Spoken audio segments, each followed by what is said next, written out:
Alhamdulillah wa syukrulillah ni'amillah wala haula wala quwwata illa billah. Asyhadu an la ilaha illallah wahdahu la syarikalah wa asyhadu anna Muhammadan abduhu wa rasuluh alladzi la nabiyya ba'dah. Alhamdulillah wa tufillah, di hari yang dingin ini, yang hujannya awet ya, kita bertemu lagi di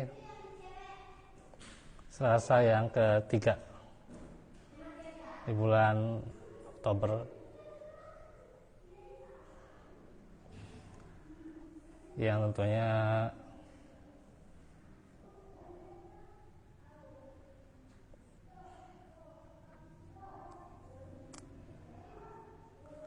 di saat ini ya itu disarankan dan juga sangat dianjurkan tuh ya, memperkuat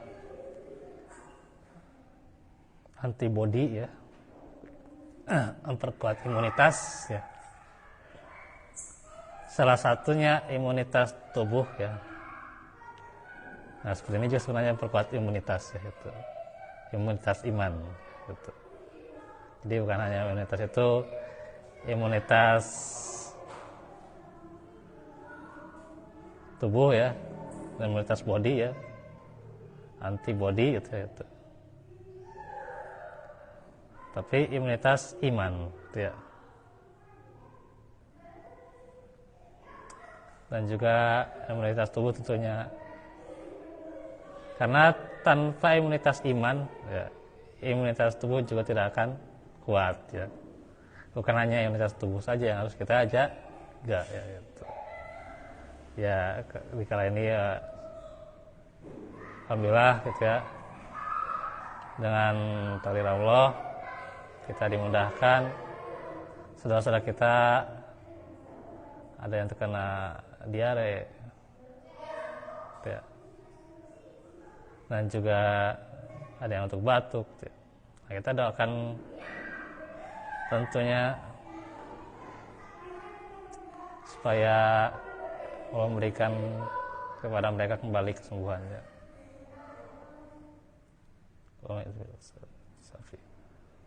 Dari penduduk Sukoman.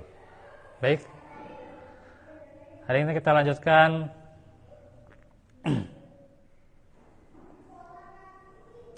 kisah Nabi Adam yang merupakan dua yang terakhir. Jadi sekarang bagian 31, pekan depan bagian 32. Jadi bulan depan berarti ya, bulan depan bagian 32 dan selesai ya kisah Nabi Adam. Jadi nanti bisa Desember, bisa tahun depan ya. Karena ini kan udah Oktober, nanti November, Desember ya. Kerasanya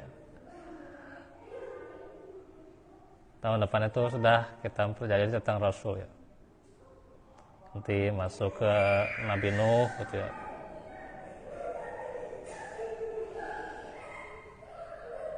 Baik.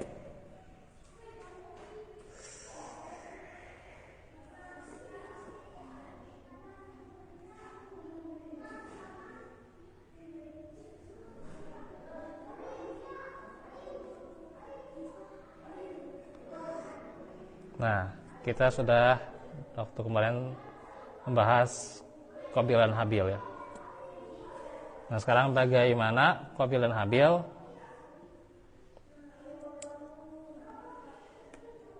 di antaranya Qabil tidak tahu apa yang harus dilakukan dengan mayat saudaranya. Dia membawanya di punggungnya, mengembara dari suatu tempat ke tempat untuk berusaha menyembunyikannya. Kemarahannya kini telah mereda dan hati nuraninya dibebani dengan rasa bersalah. Dia lelah di bawah beban mayat yang sudah mulai memiliki bau busuk.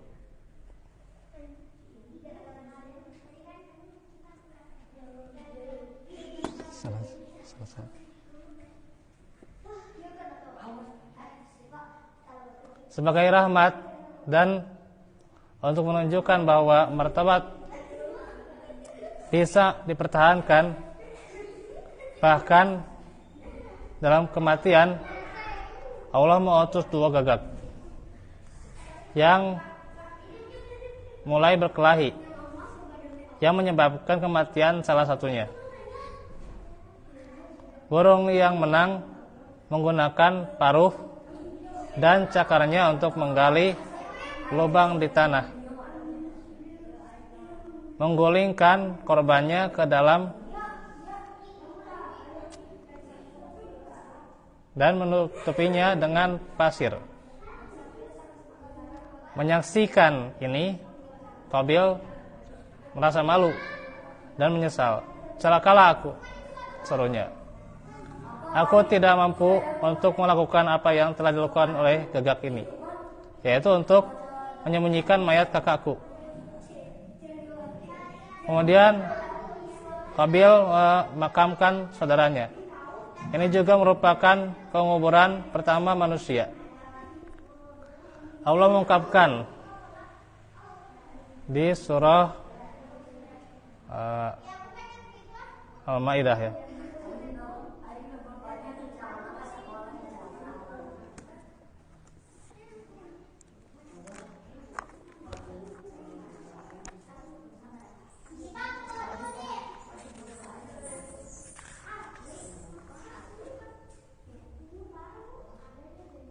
Watlu alaihim naba abanai Adam bil haq il qarraba qurbanan fatuqabbala min ahadihima wa lam yutaqabbal minal akhar qala aqtulannak qala innama yataqabbalullahu minal muttaqin. Dan ceritakanlah Muhammad sebenarnya kepada mereka tentang kisah kedua putra Adam, ya, Qabil dan Habil. Ketika keduanya mempersembahkan kurban, maka kurban salah seorang dari mereka berdua Habil terima dan Qabil ditolak. Dia Qabil berkata, "Sungguh aku pasti membunuhmu." Dia Habil berkata, "Sungguhnya Allah menerima amal dari orang yang bertakwa." Sampai ayat 29 ini sudah ya, sudah dibacakan ya. Kita lewat saja ya. Nanti bisa di muljah lagi lah ya. Soalnya ini sudah dibacakan.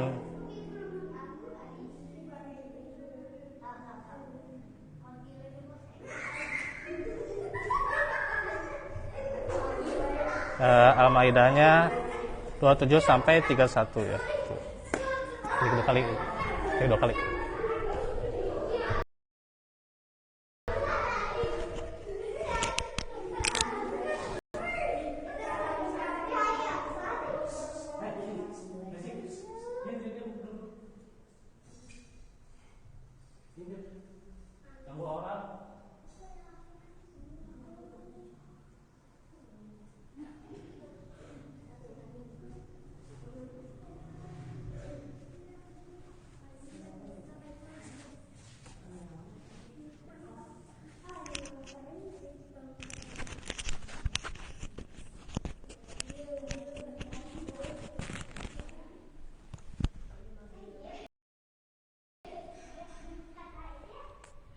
Punten ya, iklan dulu. Baru udah jadi keranding di sana.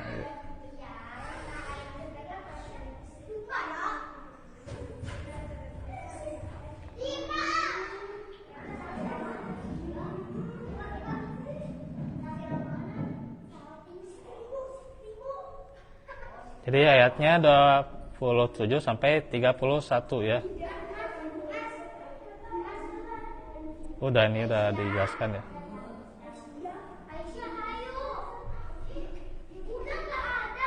Kita langsung aja ke hadisnya ya. Nanti bisa di murjah aja ya ayatnya.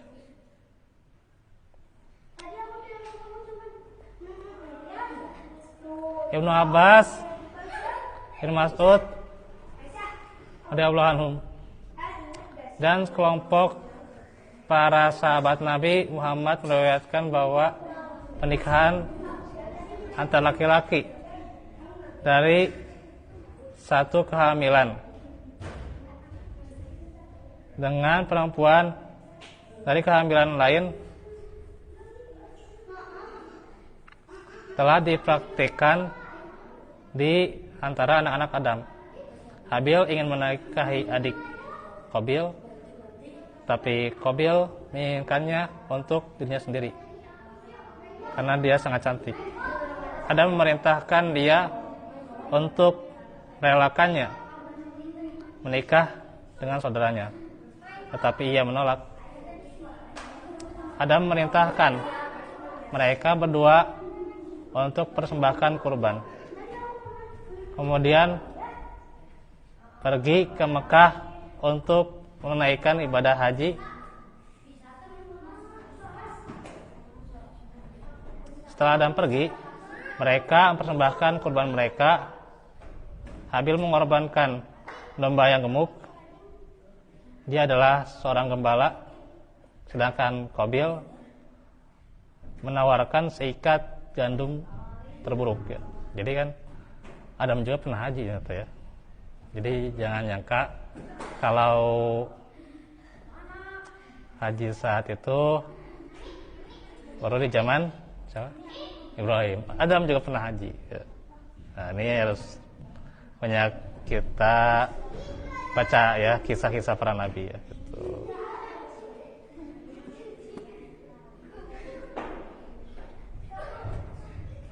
Mana? Oh ya. Nah.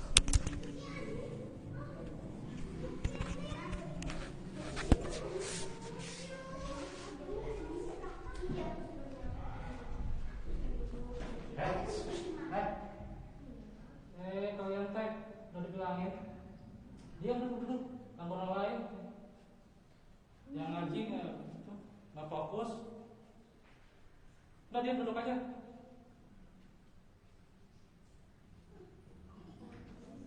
Ngapain gitu doang, bisa diacarakan nanti.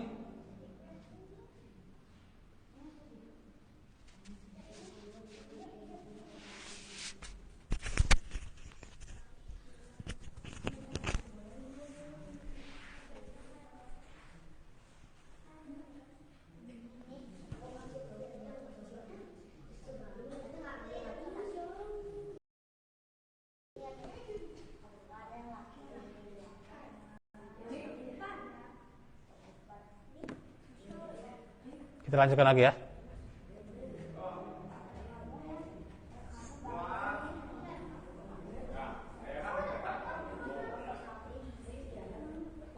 Oh Pak, oh Pak.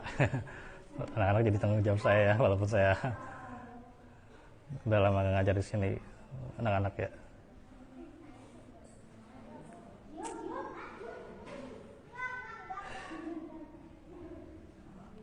Jadi sampai mana? Oh ya, jadi Adam juga pernah menunaikan ibadah haji.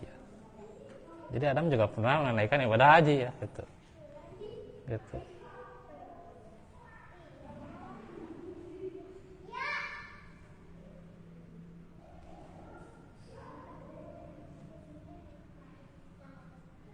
Nah, kurban juga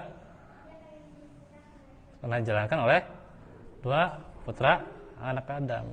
Jadi kalau mau menjelaskan kurban yang awal, kurban yang pertama ya harusnya yang ini ya, gitu. Bukan hanya zaman Ibrahim saja. Ya.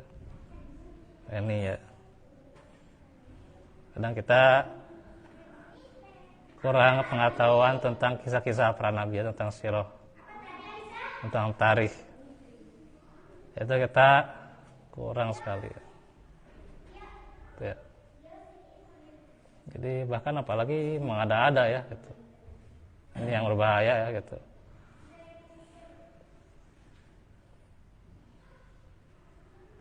Kadang memakai riwayat yang dhaif dan sebagainya ya.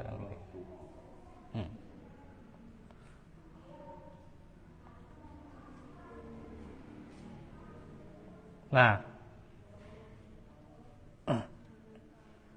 ketika itu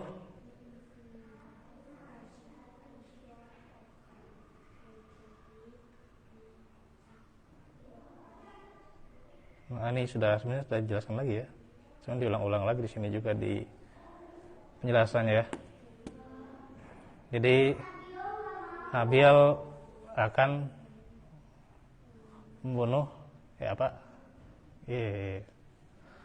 Habil akan dibunuh oleh Qabil ya. Nah, menurut Abu Ja'far Al-Baqir, Adam menyaksikan pengorbanan mereka dan yakin bahwa korban Habil akan diterima. Qabil mengeluh pada Adam bahwa penerimaan itu karena permintaannya untuk Habil dan bahwa ia tidak melakukan hal yang sama untuknya. Jadi dia berjanji kepada ayahnya untuk menyelesaikan masalah antara dirinya dan saudaranya. Suatu malam Habil terlambat kembali dan merawat gembalaannya. Adam mengirim Qabil untuk melihat apa yang terjadi padanya. Ketika ia menemukannya, ia melotot kepadanya dan berkata, "Korbanmu diterima dan milikku tidak." Habil menjawab, "Allah hanya menerima dari mereka yang takut kepada Allah."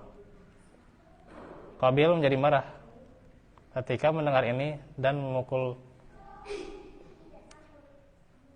Habil dengan sepotong besi yang dipegangnya, dengan demikian membunuhnya.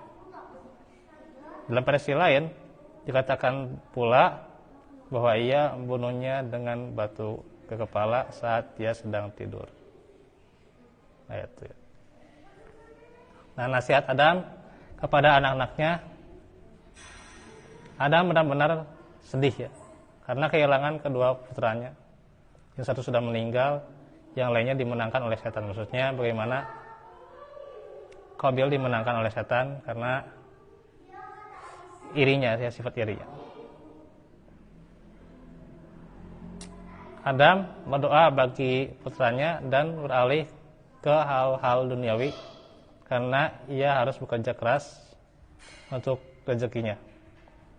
Pada saat yang sama, ia adalah seorang nabi yang menasihati anak dan cucunya, memberitahu mereka tentang Allah dan menyeru mereka untuk percaya kepadanya, ya, untuk bertauhid, yang meninggalkan kesyirikan gitu ya. Dia mengatakan kepada mereka tentang siapa? Iblis ya, yang jadi musuh Adam dulu juga ya. Dan memperingatkan mereka dengan menceritakan pengalamannya sendiri dengan setan dan bagaimana iblis menggoda Qabil untuk membunuh saudaranya. Nah, itu ya. Dari sini kita bisa mengambil hikmah bagaimana ketika seorang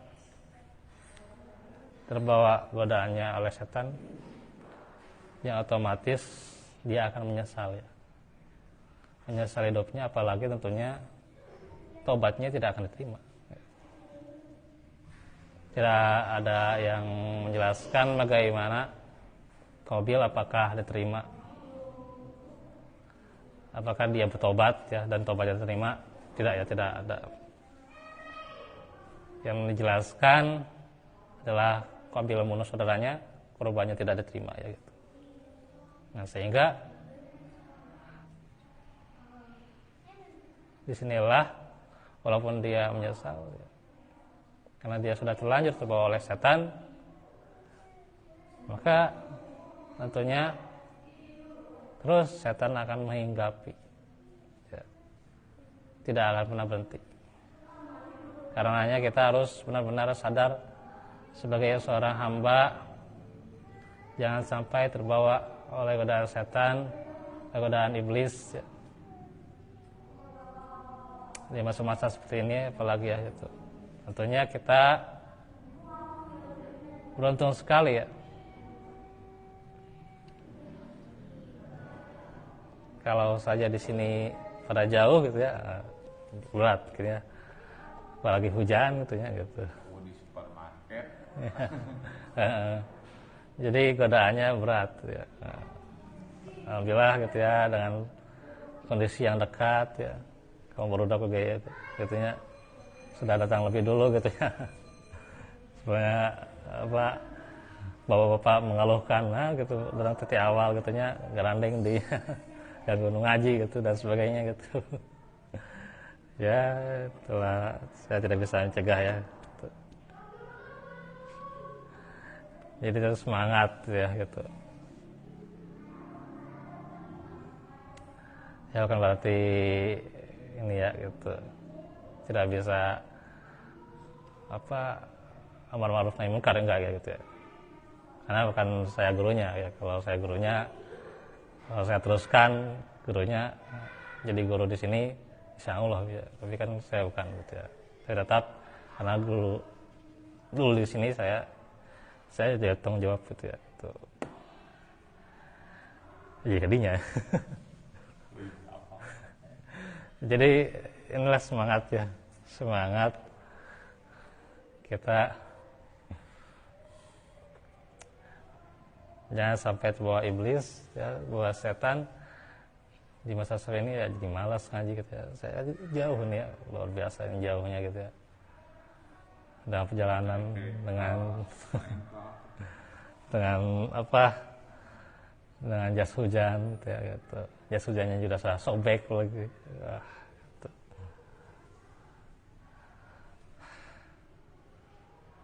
Nah, ini tentunya kita harus benar-benar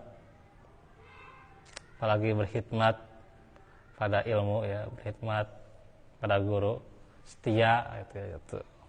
Ya dalam kondisi apapun, bahkan tentunya ini jangan sampai iblis gitu ya diikuti ya gitu, jangan sampai gitu. Ya urusan dunia mana Allah kan sudah memberikan jatah rezekinya, kita jangan sampai beralasan datang ngaji sibuk gitu. Urusan dunia mah sudah ada rezekinya gitu ya. Itu sebenarnya kita beralasan dengan sesuatu yang sangat rendah ketika beralasan sibuk gitu ya gitu. Kita ngaji untuk akhirat. Hah? Ya. Lebih sibuk kesami gitu ya. Gitu. Ngaji untuk akhirat ya, diskusi Islam untuk akhirat ya gitu. Iya. Dunia mah ada yang sakit celak lah gitu. Yang sakit celak gitu. Dia berdasarkan sakit celak tidak saya bandingan aja akhirat mah gitu ya. Gitu. Nah, balas nanti dengan sesuatu yang sangat rendah gitu ya, dengan sibuk dan sebagainya. Tapi juga sibuk ya, gitu. Gitu. Guru kita sibuk gitu. Ulama itu sibuk gitu ya. Sibuk ada yang lagi gitu ya. Pikiran umat tuh liar gitu ya. Pikiran umat, pemikiran kesehatan lah gitu ya. Aduh, sampai sakit berapa pekan tuh ya. Masya Allah. Jadi jangan sampai terbawa oleh iblis ya. Karena itu pernah saya menyampaikan jangan sampai kita beralasan dengan sesuatu yang rendah gitu ya.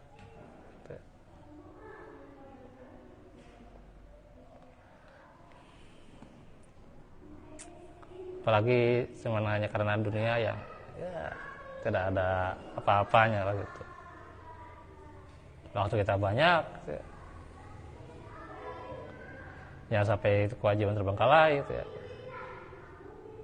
Kita diberi kesehatan. Jangan sampai nanti ketika sakit masih kita lalai atau bahkan ketika sakit baru ingat ya gitu.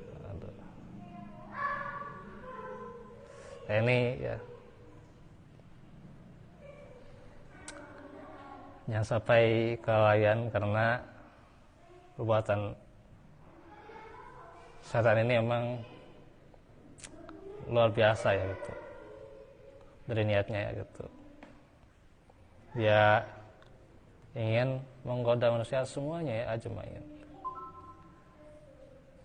Siapa yang selamat? Illa ibadaka minhumul mukhlasin. Itu orang-orang yang ikhlas ya gitu. Orang-orang yang senantiasa takarub kepada Allah dengan mencari ridhonya gitu ya. Dia yang selamat ya gitu. Karena itu tingkatkan keikhlasan kita ya. Jangan sampai tergoda apalagi sampai membunuh saudaranya, sampai terjadi tragedi, apalagi tragedi yang kemarin dan tragedi di Malang, waliyadzubillah ya. Jangan sampai lah gitu. Harus cerdas ya, cerdas dalam suatu masalah ya, bagaimana kita menjadi orang yang benar-benar tepatkan ini, bagaimana amannya, bagaimana apakah terjadi korban atau enggak. Ini harusnya cerdas ya gitu. Ini ya banyak tersangkanya ternyata ya, luar biasa ya.